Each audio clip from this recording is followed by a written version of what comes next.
Welcome back. New vlog, 8 a.m. in the morning. I'm about to drive up to the gym, and hopefully by the time I get there, I'll be awake enough to actually vlog and talk to you guys. So hope you guys ready. It's been a long time coming. I know I haven't done one of these in a while, but today we're vlogging. We're talking about everything, sharing emotions, going deep, and we're hitting some legs, so let's go.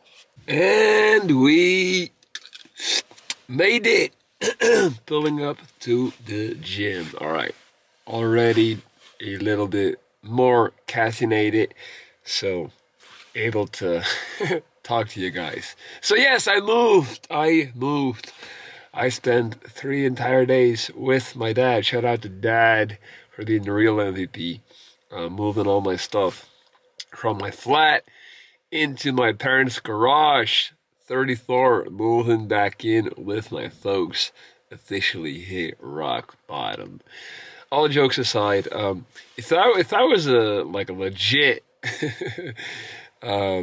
quality YouTuber, I would have a sick shot of the my flat with all the stuff in it, and then I would do this really cool time lapse, and then it would be empty, and there would be like a beat on it. But instead of that, I filmed nothing because I was just focused on moving. And my dad ain't with the fancy stuff. If I would have pulled out a camera and been like, "Yo, Dad, we're gonna time lapse this," he probably would have, just left. So that happened, and I guess this is the part where I, talk about how I feel about it, and I'm actually because some people ask me if I'm like, how are you doing? How are you taking it? Taking it sounds so dramatic, but the point I'm trying to make is I feel really damn good about it. I'm really happy that I moved. If you guys been following the lives and the videos, and if you're watching this, I presume you have, then you know that it was overdue. That apartment, that flat, it signified a part of my life, a chapter of my life that really needed closure, and I was more than done. Probably like hyper rationally looking back on it, I probably should have moved like a year ago.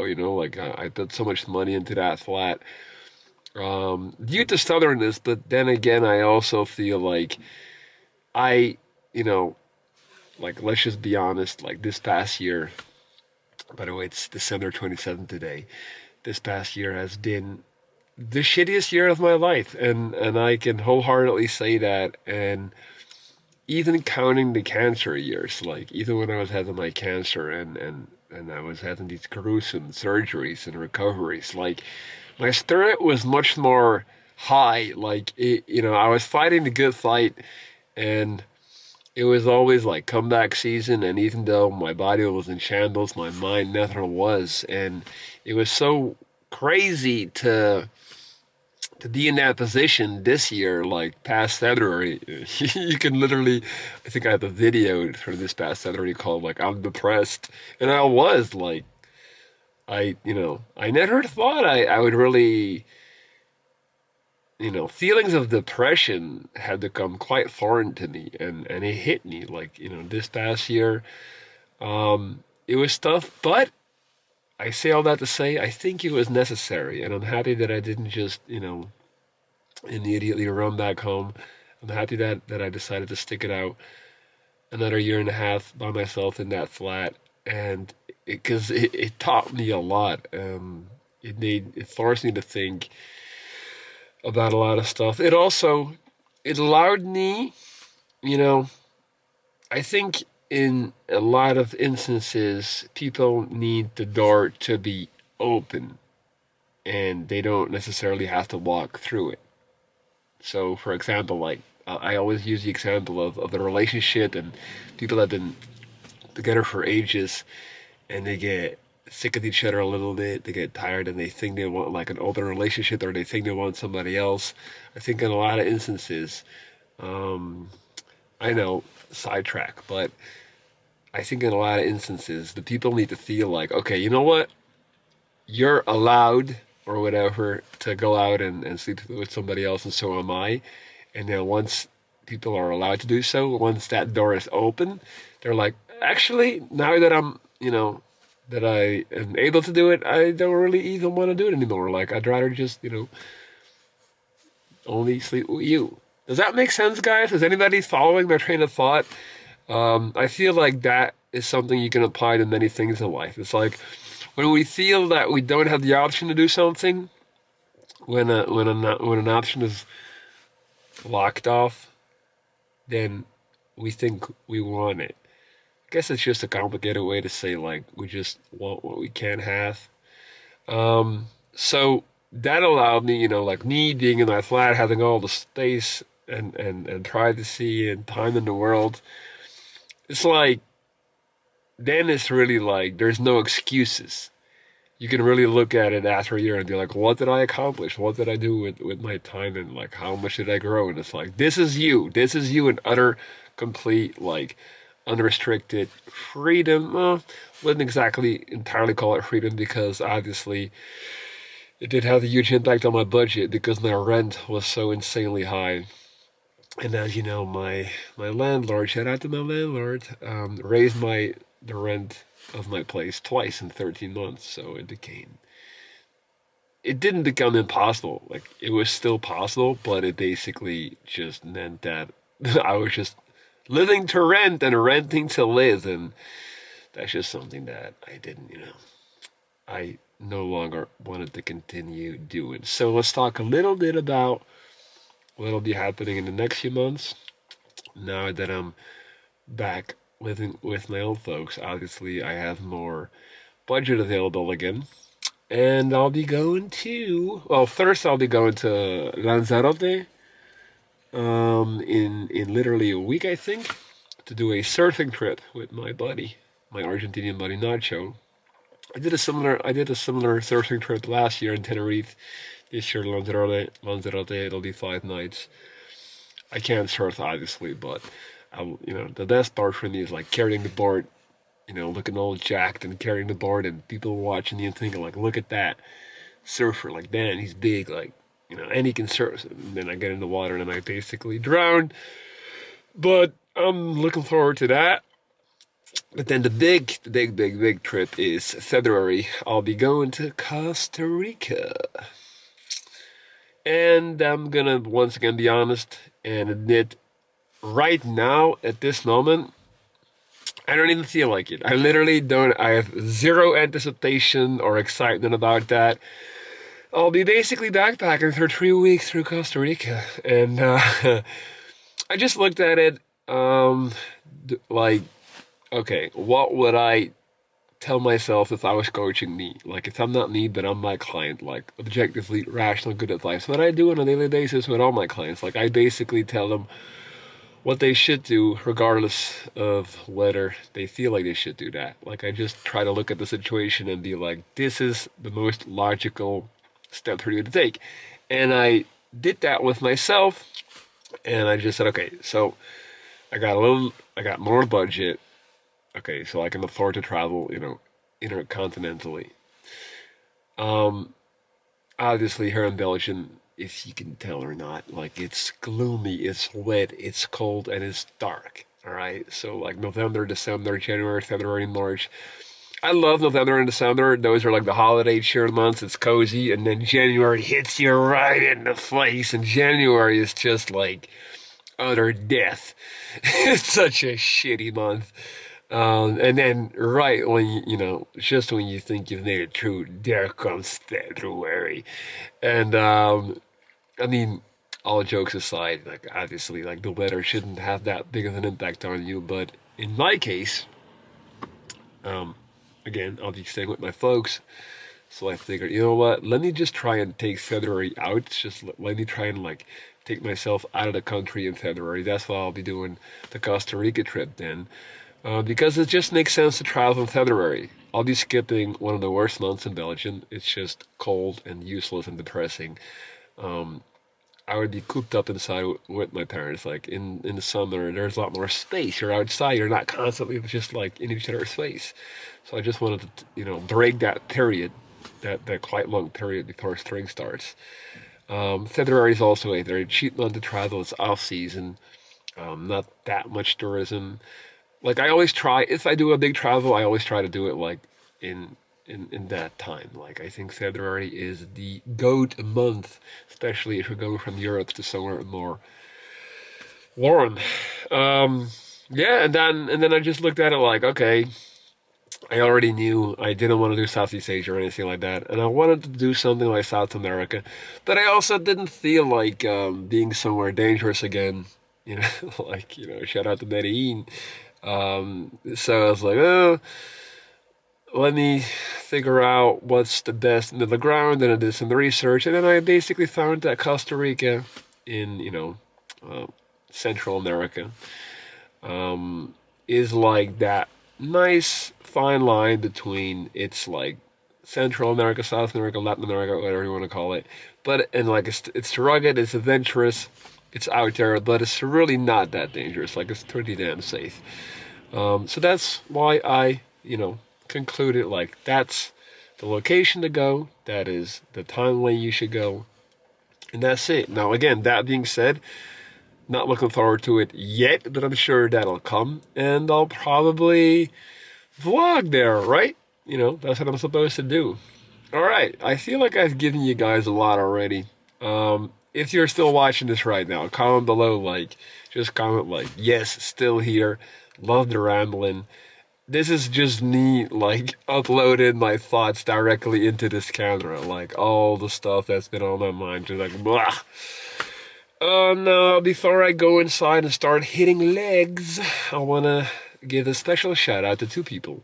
Because I know for a fact there's two people that are still watching right now, and that's what makes this so exciting. And I'm getting goosebumps even saying this, because I feel like I'm not getting a present, but like I'm putting something into this camera. I'll be uploading it later, but like it'll reach, it's like I'm sending a letter, an energy letter in the mail, and you'll get it, because I know there's two people still watching, and those two people are D9 Beats, and I think her name was Katie, pretty sure.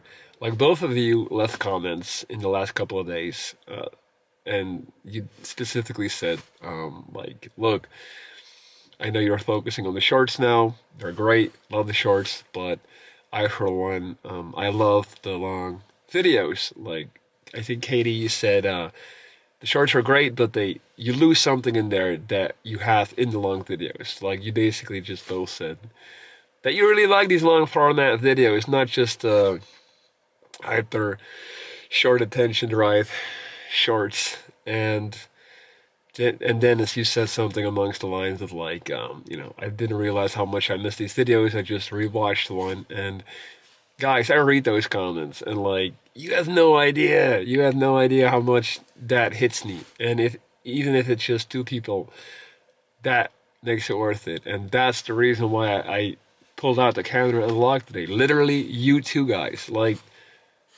no kidding. So thank you for telling me that.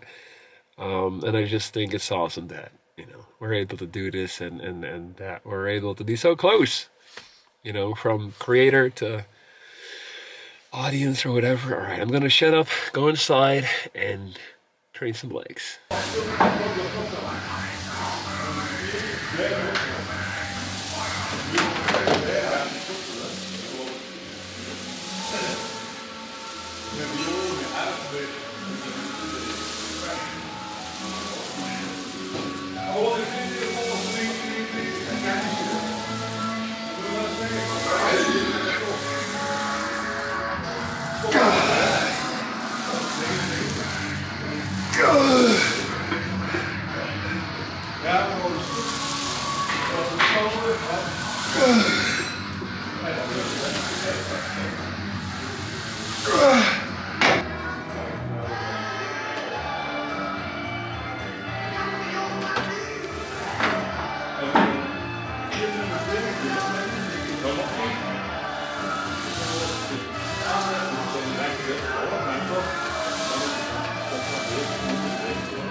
Oh my.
And we're done.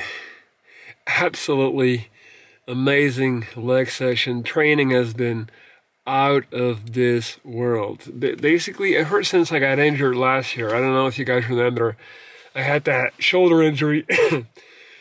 And at some point, I really believed I was never going to be able to properly train like anything chest or basically upper body related again, because it just wouldn't go away.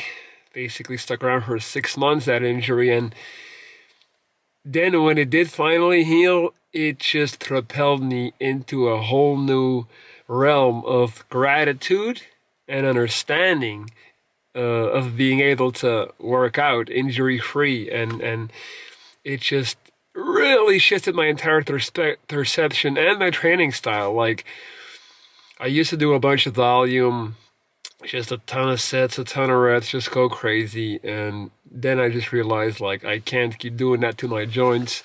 I can't keep doing that to the tissue holding the muscle together, because that's how I got that injury. That's how I got that injury in the first place. And ever since, I've just been basically doing the Mike O'Hearn strategy. And I'm not talking about taking trend. I mean, you know, shout out to Mike O'Hearn, man. He's been a great inspiration of mine.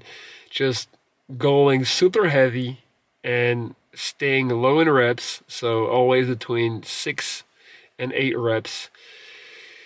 And ironically, in this video, I probably did 10 reps and stuff, but legs always do need a little bit more. But still, staying relatively low in reps and just going high on weight and just going to damn near absolute failure. That's some Dorian Yates that I sprinkled in there, the failure aspect of it.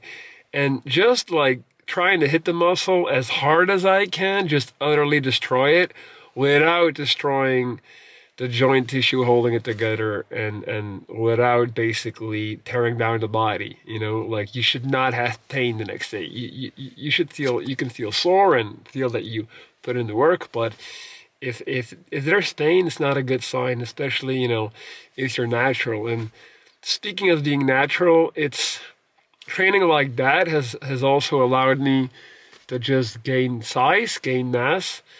And I never thought, as a natural bodybuilder, I never thought I would get to a point where I would say, like, you know, I always felt like I'll never be satisfied with my physique. I can honestly say, like, the way I look right now, no joke, for me, simply for me personally, I'm so goddamn happy with the way I look. And I would give anything just to look like this for the rest of my life. And I would not care if I never gained another inch or whatever, you know. Like, I'm just, like, it's a really good feeling to know that you're in your prime, 34 years old, 17 years of lifting under my belt, and finally getting that shape that I always kind of dreamed of. of which I thought that it would only be attainable by taking stuff, and obviously I never did that. And now you can look at me and say like, "What the hell are you talking about, man?" Like if you, this is just for me in my mind, and maybe I'm delusional, but I'd rather be delusional and happy than too realistic and depressed. But I mean, I'm pretty damn sure about my physique because I'm getting a lot of remarks. A lot of people, friends and family, like, "Holy shit!" Like, you doubled up. Like in the last year and a half, I took a jump that I never thought I would be able to take. Being a natural lifter, like it's pointless to try and put a percentage on it, but I just feel like I jumped up like 15% in just sheer mass and size. It's great. It's awesome. And speaking of the gym, man, it's and this is why I love the gym. Though I always talk about lifting weights and bodybuilding is a spiritual thing because there are so many similarities with life in general. Like, I just went in there. You saw how amped up I was before the workout when I was doing my little morning rant, and I just go in there. I put the music in, and I'm so focused, and I'm so like I know exactly why I'm there, and I'm so in the sets, and I do these three exercises that I do about 5 or 6 sets each exercise. So that's more than enough for me to hit legs, and I just basically go in and it's like a, boom, and I'm out. And actually 1 hour and 15 minutes has passed, and you know, I'm looking around and I'm seeing all these people, not all, but like I see people just like sitting on the machine, like, and just like doing the exercise whilst being on their phone. And it's like, what? Nothing is gonna happen. Nothing is gonna happen doing like just sitting around. Like, yeah, you're doing the exercise, but not really. Your body's not gonna respond to that. You're nowhere near, like giving it your all, or really like forcing your body out of its comfort zone. Nothing's gonna. And I just see people like that, and instantly I think about like that's how life is. And that's how my life is, and your life is. If you're just sitting around and you're going through the motions, and it's like you got an alibi, like, oh, I did the exercise, I went to the gym, and a lot of people live their life like that. They're like, I tried, I did this, I got the girl, and it's like, yeah, but it's the same. If you want to gain muscle, it's gonna hurt. You got to go deep. And if you want to change your life and have a special life or have something extraordinary. Again, in your eyes, it's not about what other people will think. Then you're gonna have to go outside your comfort zone, and I'm preaching that as much to myself as I am to you right now. That was just a reminder, man. And I guess that's all. That's all there is to say today in this vlog. I want to put more stuff in it because I got 2 really cool clients that I'm talking to today, and I was thinking about putting them in the vlog, but I think I'm already like way past the 20-minute mark. So maybe it's best that I just do a separate video and make some more frequent uploads again. We'll see. I'll see how I feel. One last thing. Or you know what? No, I'm gonna keep that. I also have one element to my progress in terms of the gym and my strength that I've discussed before on lives, but I'll discuss in the next video. I'll talk about it because it's too important and it's too much of a hack and of a great thing that I think more people should be aware of. But I don't want to put it at the end of this video. So if this is the end, thank you for watching. I hope you guys enjoyed it. Comment below what you want me to talk about, or if you have questions. And who knows, man? I might start vlogging more again. I don't know. We'll see. It'll probably depend a little bit on the reception and reaction of this video. So thank you, and that'll be all for today, and I'll be back real soon. Peace out.